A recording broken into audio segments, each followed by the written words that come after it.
Ty Gibbs will be racing full-time in the 2023 NASCAR Cup Series and surprisingly not driving the 18 car. Let's talk about that announcement and let's go through Ty Gibbs' 2022 NASCAR Xfinity season today on the show.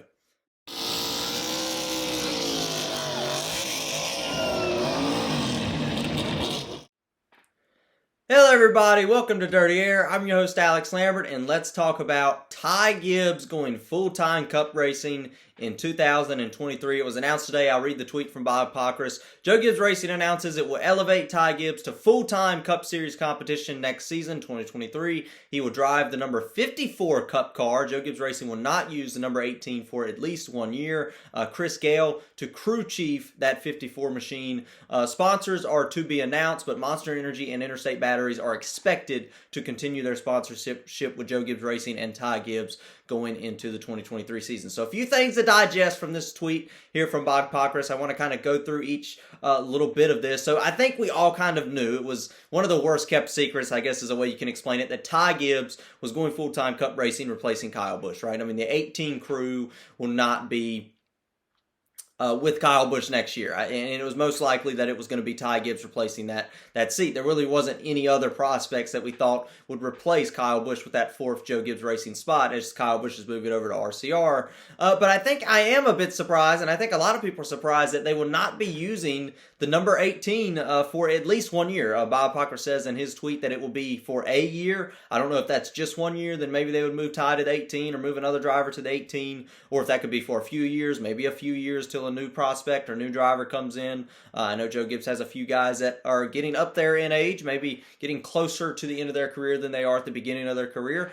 So I'm not sure if that would cause anything to bring the 18 car back. So I don't know how long the 18 car will be out, but I do want to look at this from a Kyle Busch fan perspective, right? I'm a major Kyle Busch fan. I've been a Kyle Busch fan since I was really little, and I look at this and whether this was the intent of this decision. I don't know if this was the motive for this decision, but I do think it is a bit of a respectful thing to do for Kyle Busch and really M&M's, the sponsor M&M's, and all the sponsors that supported Kyle Busch and to the fans of Kyle Busch. I think it is a very respectable move to at least retire the 18 number for a few years, or at least take a break from it so we don't go directly, a major error. Kyle Busch, the 18 car, M&M's. That is a duo that has been extremely successful in NASCAR, a historic duo between the sponsor, the Candyman, Kyle Busch. It's in his nickname, Rowdy, Joe Gibbs Racing. That goes together.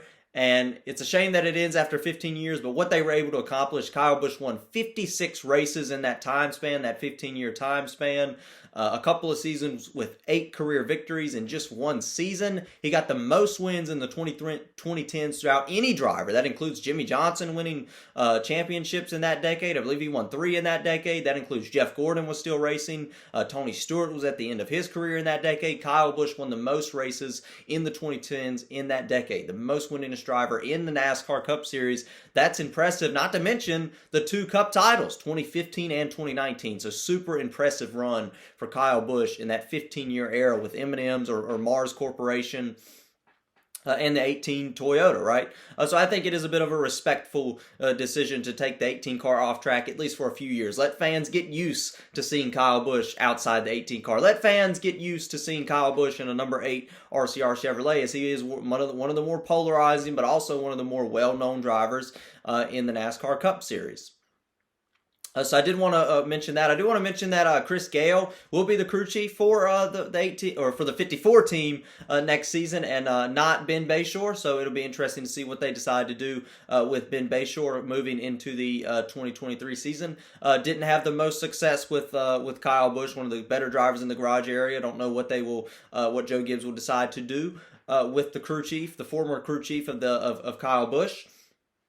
And I do want to mention the sponsors for Ty Gibbs as well. I notice it says on Bob Pockrass reported it's to be announced, but it's most likely that Monster Energy and Interstate Batteries will continue to move forward with Ty Gibbs. I think that's really interesting as well, because right now we don't know the sponsors for Kyle Busch next season. I think, at least I haven't heard much about Interstate Batteries. I was thinking, will Interstate Batteries be one of those that go sponsor a few races, or still sponsor a few races with Kyle Busch, even over at a different manufacturer, Chevrolet, at a different team, RCR? It looks like they most likely won't. Reports are that they will not stick with Kyle Busch. They will stick with Joe Gibbs Racing, which we're starting to see more of sponsors stick with teams and drivers. So that was definitely something interesting. I hadn't heard anything about interstate batteries and Kyle Busch staying connected, so I still had that question in the back of my mind. I guess this tweet sort of answers it. It's not a guarantee that they won't, but it's most likely they'll stick with Joe Gibbs Racing and the 54 car in the 2023 NASCAR season. And they only sponsor a few races, a handful of races every year as well. So that's not a major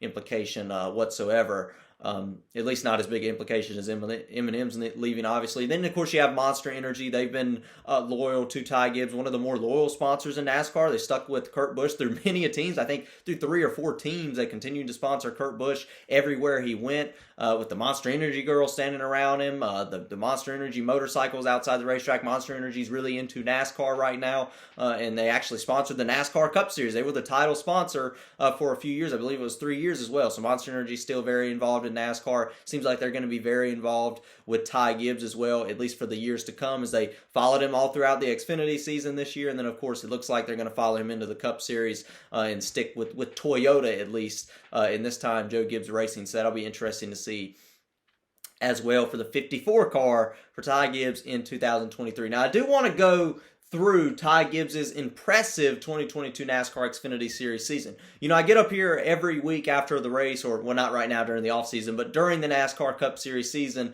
especially last year, you break down every Cup race, every move that I see that I want to talk about, the incredible finishes that we saw this year in 2022. I was able to break those down in front of the camera and talk about those. The Xfinity Series is a bit of a different story. I don't have time to catch every single Xfinity Series race or watch every lap of every Xfinity race or truck race, but I do see the finishes and I do see the moves that Ty Gibbs and other drivers like Noah Gragson and AJ Allmendinger have made for the 2022 season, and I do want to kind of talk about that today. I haven't had much time to talk about Ty Gibbs. I know I talked about what he's done in the Cup Series a little bit this year in the Cup race on Sunday, but I don't get time to talk about what he does in the Xfinity Series on Saturday, and I want to talk about that now. I have a few races that I do want to talk about. First off, Ty Gibbs is really quick at getting used to things. He doesn't really have a learning curve, it seems like, at least so far. Now, obviously, NASCAR and the next gen, the NASCAR Cup Series and the next gen could add a learning curve to his lifestyle, obviously, but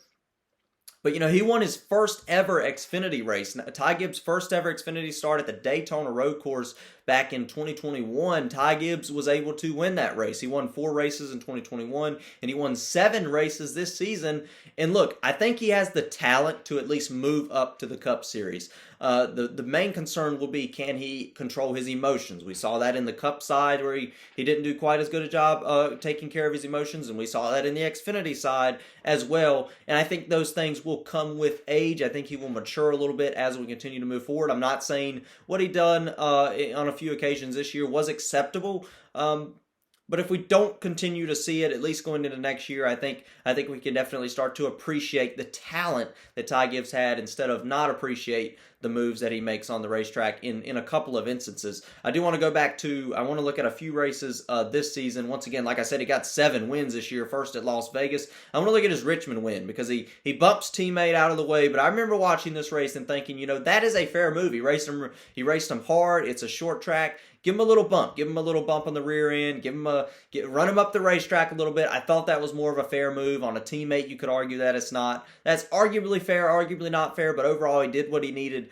to win the race. I thought that was a somewhat impressive move, but a very, very impressive move that I really want to spend a lot of time on, or at least address, was the Road America move that he made. I'm going to show it here where Kyle Larson, NASCAR Cup star Kyle Larson, overshots the corner by just a little bit. This is on the final restart of the race. Ty Gibbs is able to excel, go past him, and beat Kyle Larson at Road America, and it's a shame we don't go back to this racetrack. I love the Road America racetrack, and hopefully we do return there one day, at least for the NASCAR Cup Series or Xfinity Series or something.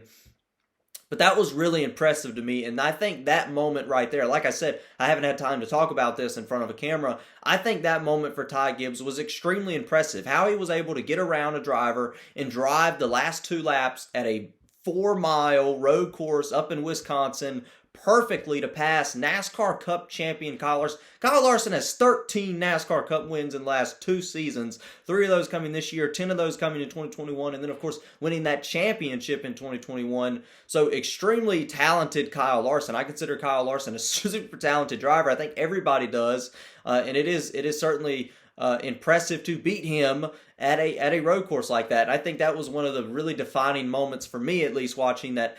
Ty Gibbs is the real deal. If he's able to outrun somebody like that without touching him, and I think more importantly, this was one of those races where Ty Gibbs didn't touch him at all. You talk about racing somebody clean, you couldn't have passed Kyle Larson any cleaner than he did at Road America this year. That shows Ty Gibbs has the talent. Does he have a lot of maturing to do? Yes. Is he mature enough to be at the Cup level? I don't know. I think that may be arguable. And you could argue that he's not, and you could argue that he is, but the talent is there, and if he gets some experience in this next-gen car and gets some experience with controlling the emotions, I think Ty Gibbs could be really dangerous moving forward in the NASCAR Cup Series. I don't think he's going to go out and have a breakout season in 2023. I don't even think he's going to get a race win, but I think if he's able to make the playoffs, get some decent finishes, create some good runs, that could be a really impressive season for Ty Gibbs. And of course, we'll have to see how that evolves into 2023. So I know I spent a lot of time talking about Ty Gibbs in this video. And then obviously, the Martinsville incident at the end of the year, the fight at Martinsville earlier on back in April, maybe not so great looks for Ty Gibbs, but the championship race, once again, put off a clinic, did everything perfect, drove around that racetrack with 3 drivers right behind him, breathing down his neck trying to beat him, and he was able to still excel and still win the championship. So a champion in 2022 for Ty Gibbs in the Xfinity Series with 7 wins, and like I said, with some of those wins being very impressive that I was able to watch. I did want to talk a little bit about the Xfinity Series this season, so I hope I didn't just go off on a rant and bored anybody with just talking about the Xfinity Series season, but I did want to mention that, and I think Ty Gibbs has the talent and is ready to go up to the Cup Series next season. Chris Gale will have to see how that combination works, how that combo works in the NASCAR Cup Series, and still interested to see what will happen with the sponsorship side for the other side of this argument, which is Kyle Busch in the 8 car.